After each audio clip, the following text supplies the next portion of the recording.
Howdy everyone, it's Sam. Welcome back to Wobble and Jaw Sports. If you're new around here, hope I can get you to consider to like the content and subscribe to the channel. But if you are a regular around these here parts, thank you very much for the continuous support. For the second week in a row, I got 7 correct tips out of 8. The Warriors did me in, but that's a pretty cool win to have anyway. That was a really entertaining game and a hugely successful Magic round. Why does there only have to be one Magic round? Surely there can be 2, possibly 3. 1 in Sydney, 1 in New Zealand, 3 Magic rounds a year. Anyway, that's a conversation for another day. Let's get stuck into round 12 for the 2024 season. It's Indigenous round. It is one of the best weekends of the year. Let's get stuck into it.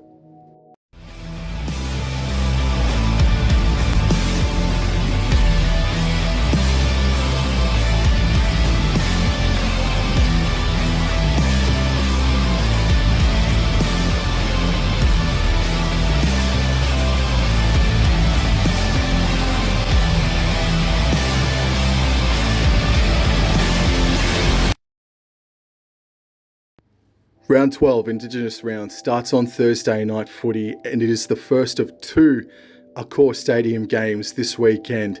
It is the Bulldogs versus the Dragons on Thursday night footy, and on tab.com.au, it is the Bulldogs $1.58, the Dragons are $2.40, line is at 4.5. Oh man, that is instant value on the Dragons right there, straight up. Going into the team list, there are minimal team list changes for both of these sides. Jamin Salmon comes back in to the back row, which means Josh Curran starts from the bench, and it is Pawasa Famasili that is shifted out to 18th man. And then looking at the Dragons, Luciano Leilua will return in jersey number 17. He has not been seen since week number 5 as Luciano Leilua. Other than that, it is just about full strength or unchanged since the last time the Dragons played.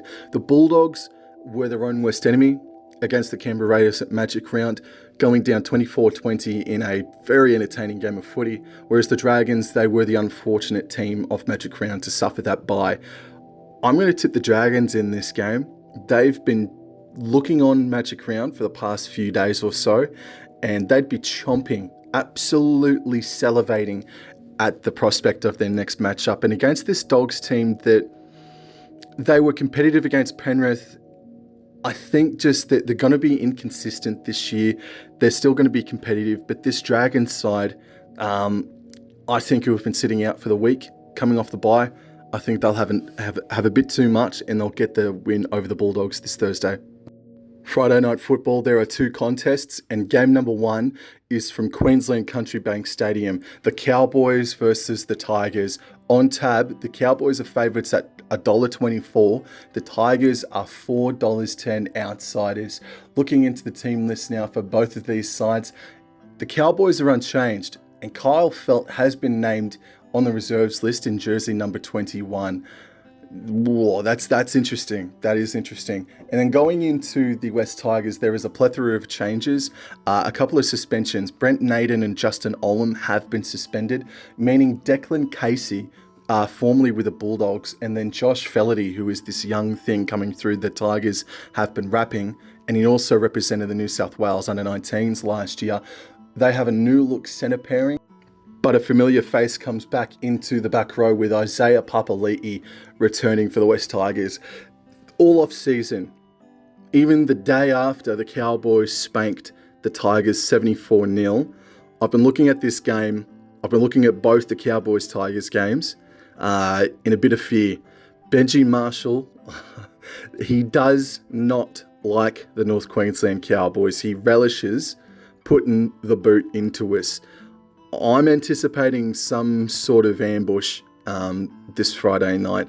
I know they're down on troops, they're down on form, the West Tigers, but Benji Marshall, this is his first opportunity against the North Queensland Cowboys as the head coach.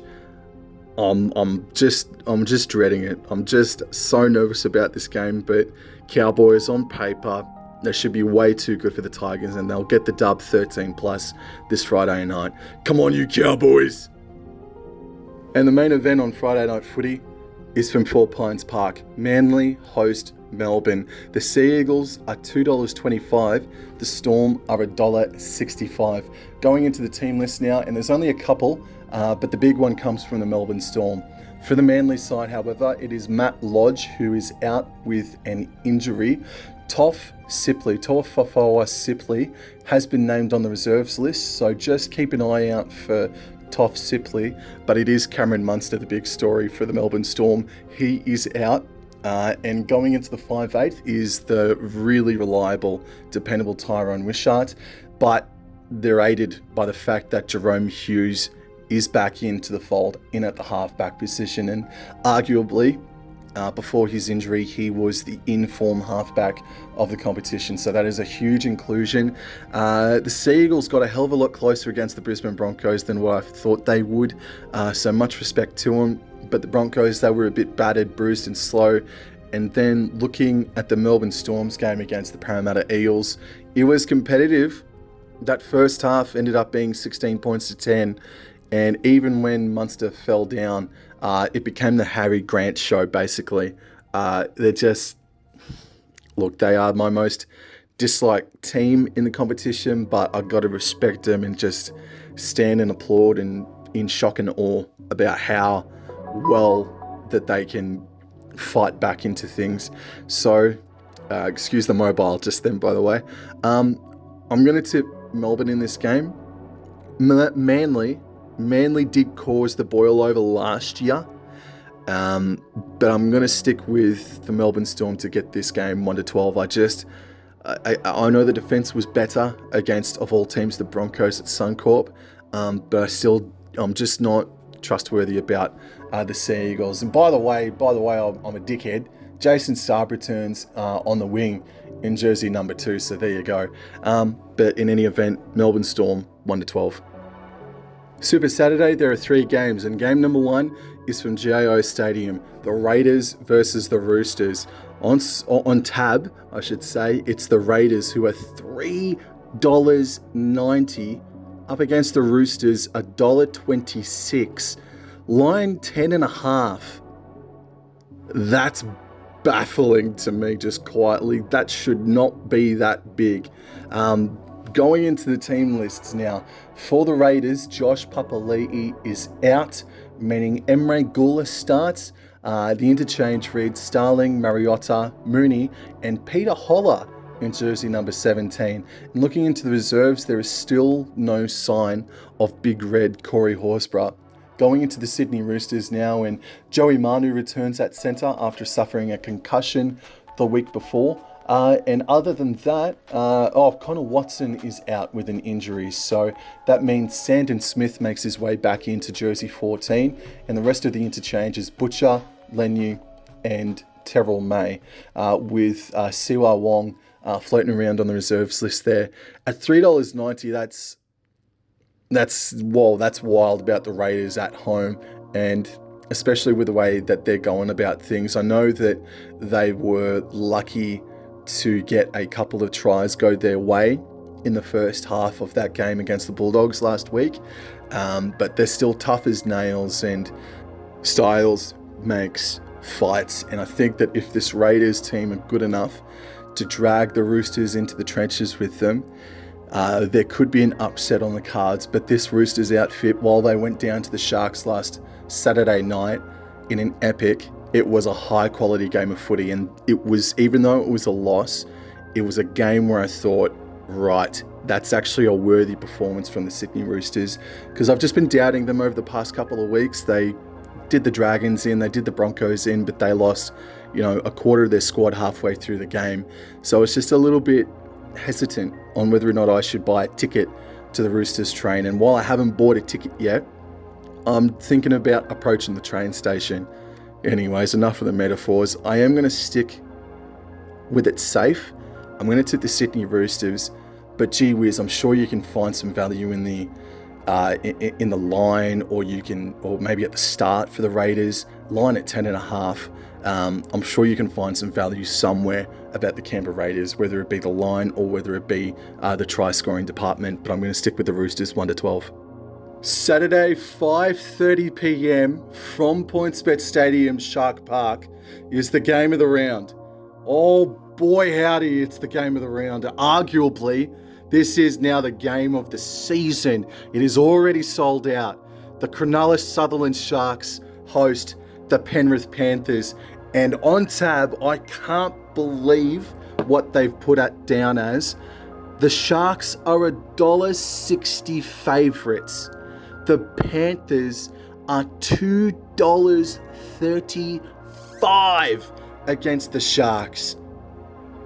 What is Tab doing? I don't know what Sportsbet are like as well, but the past two games, so far as the odds go, I disagree with. They're huge on either side. Going into the team list now for both of these sides, and for the Cronulla Sutherland Sharks, it looks like that the 1-17 is unchanged.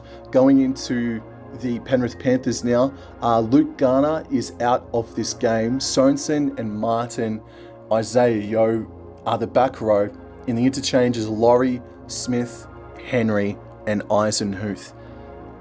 This is huge. I may as well make a bird off it. Isaac Tungo and Paul Alamotti will be the centres, and Jack Cole and Jerome Luai are the halves pairing. It should be noted as well that this is the final round to impress Michael Maguire and Billy Slater for both of these Origin teams. So the likes of a Jerome Luai versus Nico Hines, battle of the halfbacks, is going to be huge. It's going to be absolutely massive. This will be Dylan Edwards' last chance to impress upon Michael Maguire that he should be the New South Wales fullback, and so on and so forth. Cameron McInnes fighting for an Origin spot. Who's he lining up against? Isaiah Yeo. So this is a huge game. It is arguably the game of the season to date. The Sharks, very impressive against the Roosters in a high quality affair.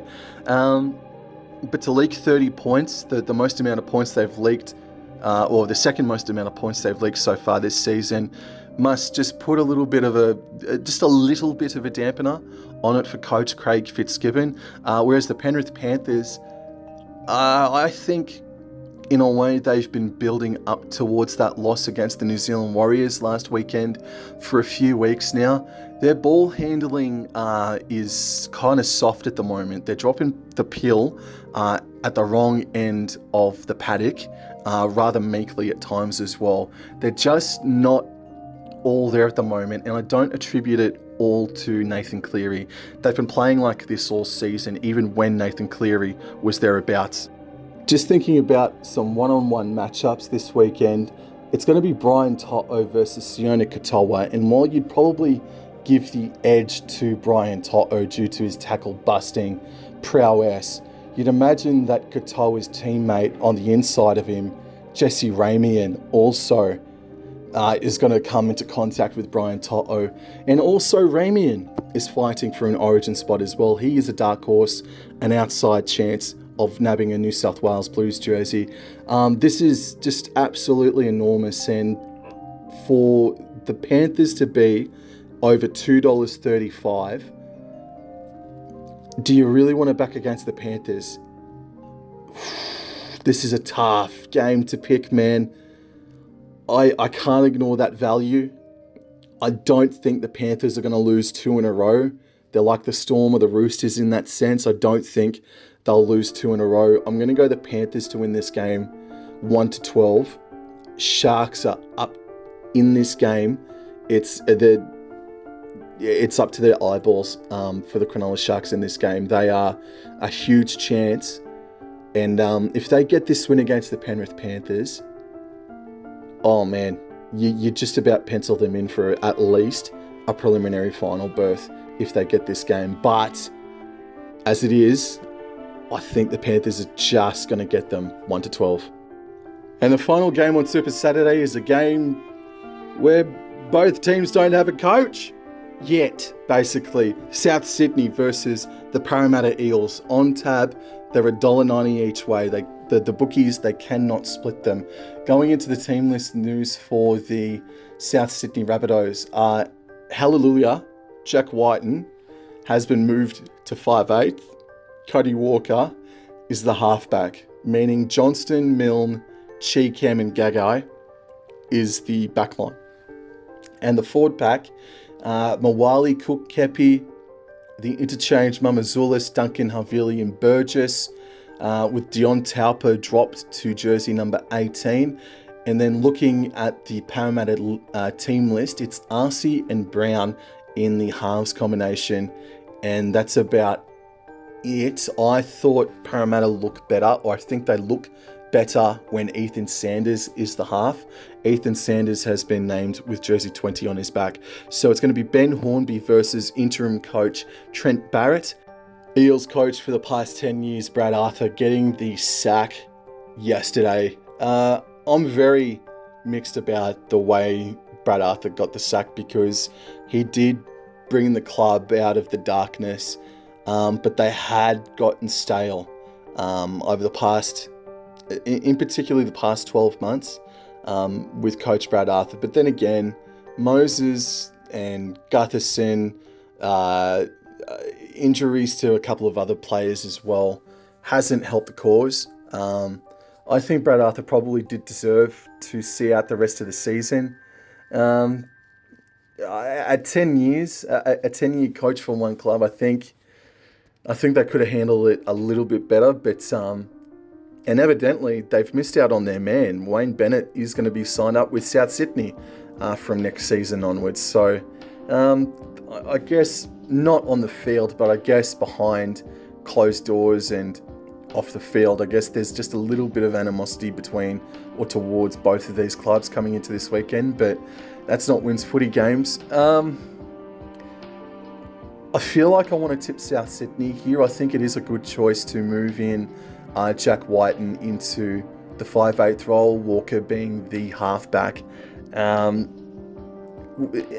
Eels, for that first half of footy, they made a hell of a lot of errors.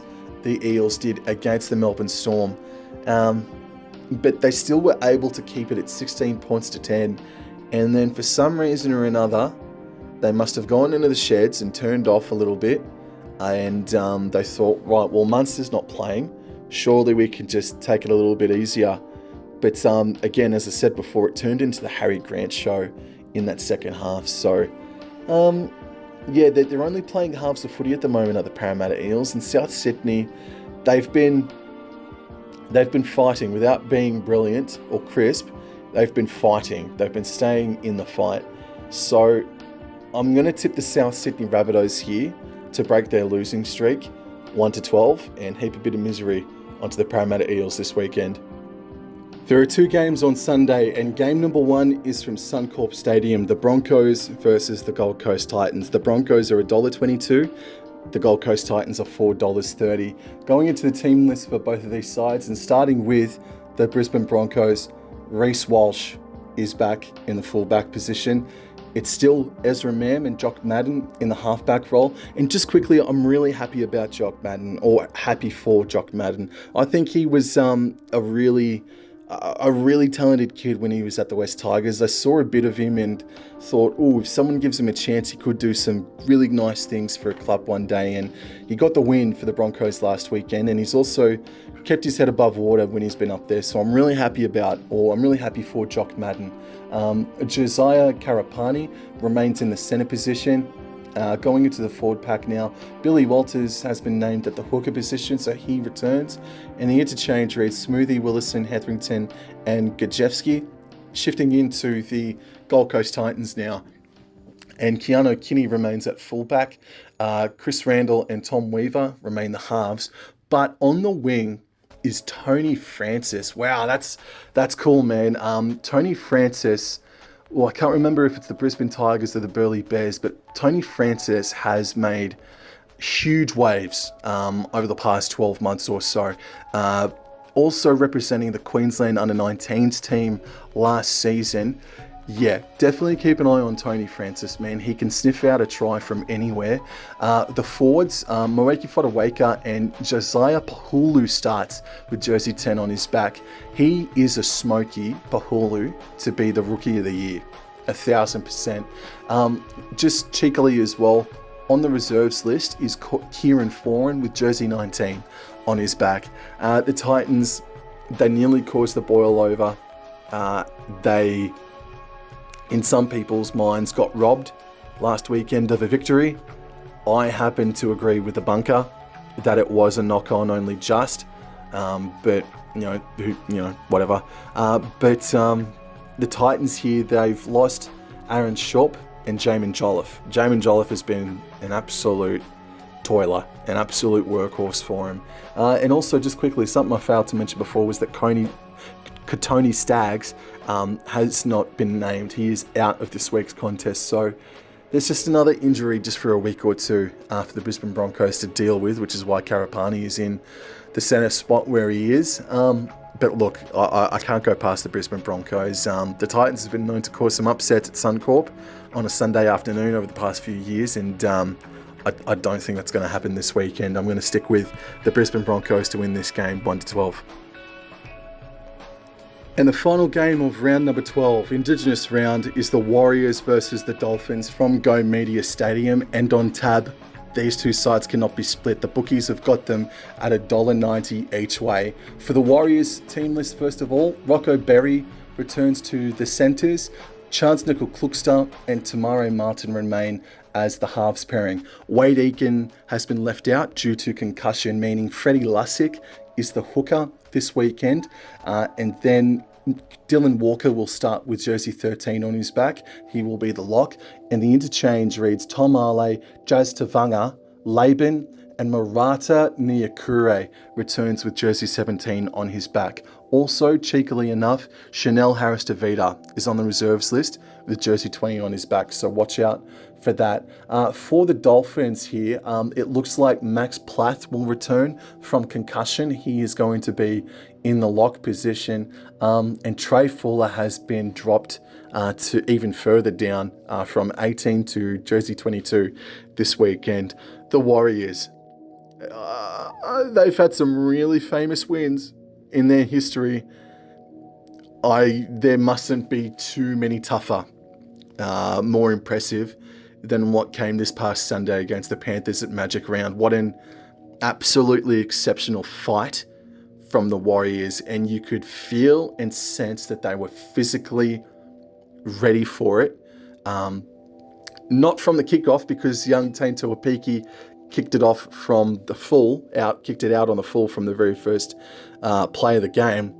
But you got the sense that when they did get the pill, they were so fast, they were so physical and zoned in that from a bit early on, it's, call me a hindsight hero if you will, but I felt like the Warriors were going to win that game halfway through that first half. You could feel that they were physically all over the Panthers in that game, which is no mean feat considering the injuries that they've got at the moment. No Roger Tuivasa-Sheck, Sean Johnson, just for starters.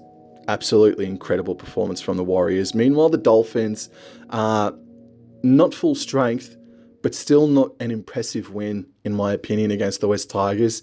Wayne Bennett did say it best. I thought Dolphins did look disinterested at times against the West Tigers, but just Hammer returned and just their class was there to shine, and they ended up getting the win, 24 points to 12.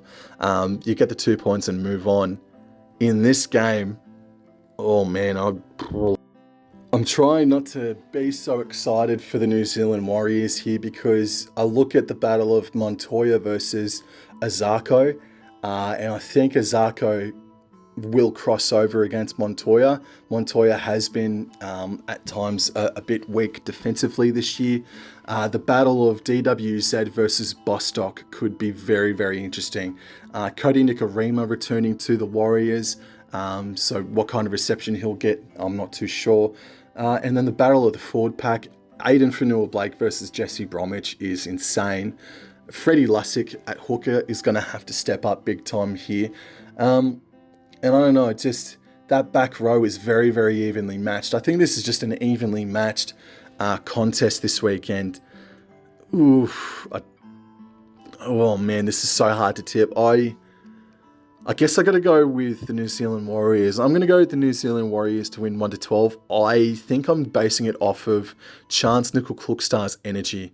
I thought that was just second to none. Without him, I don't think they win, even though Tamari Martin was great. I just reckon Chance Nickel-Klukstad, just even though he had an error in his game last weekend, I think Chance just lifted the boys' energy levels. I think he was instrumental last weekend. But yeah, full credit to Tamari Martin. That was awesome what he did. I'm going to go to the New Zealand Warriors to win this game 1-12. Thank you everybody for tuning in once more. I hope you enjoy the weekend, round 12 this weekend. And I'll see you guys in the next episode. Thank you. Take care. Adios.